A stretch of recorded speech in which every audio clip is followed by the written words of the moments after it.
Euzubillahimineşşeytanirracim. Bismillahirrahmanirrahim. Son zamanlarda malum olduğu üzere birçok hayırsever evlerin, arabalarını bağışlıyorlar.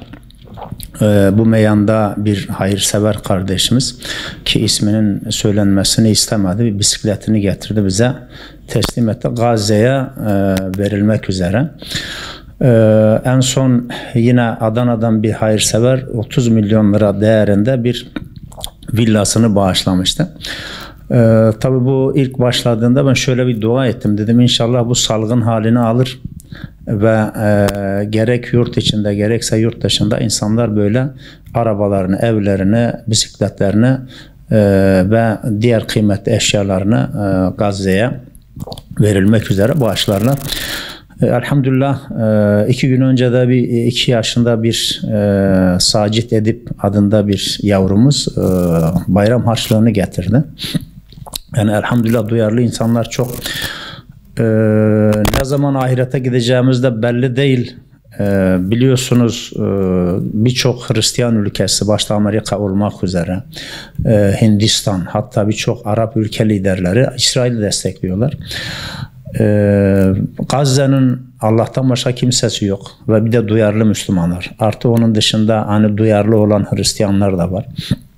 Bu meyanda bizim inşallah elimizden gelen gayreti göstermemiz lazım.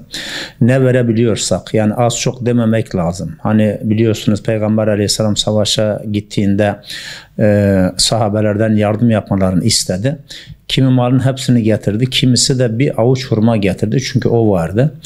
Yani az çok demeyelim. Gazze'yi yalnız bırakmayalım. Gazze'yi yalnız bırakırsak Allah muhafaza, Allah da bizi yalnız bırakır öbür tarafta. Yani hem bu dünyada bunun ceremesini çekeriz. Bir de ahirette de Allah muhafaza cehenneme girme tehlikesi var.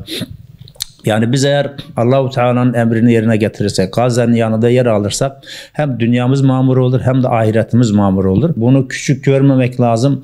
Ne verebiliyorsak onu vermemiz lazım. Onun dışında Gazze için yapabileceğimiz yine başka şeyler var. Dua etmemiz lazım her zaman. Bunu duyurmamız lazım. Gerek realde gerekse sosyal medyada. Ve şunu hiç unutmamak lazım ve çok dikkat etmek lazım. Boykot, boykot, boykot. Yani çünkü Yahudilerin canları mallarında, ceplerinde. Siz onların ceplerini boşaltırsanız onlar teslim olurlar.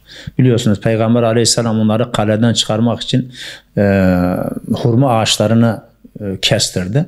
Onlar da çıkmak zorunda kaldı. Onun için bütün Müslümanların çok dikkat etmesi lazım. Olur ki yarın barış olur.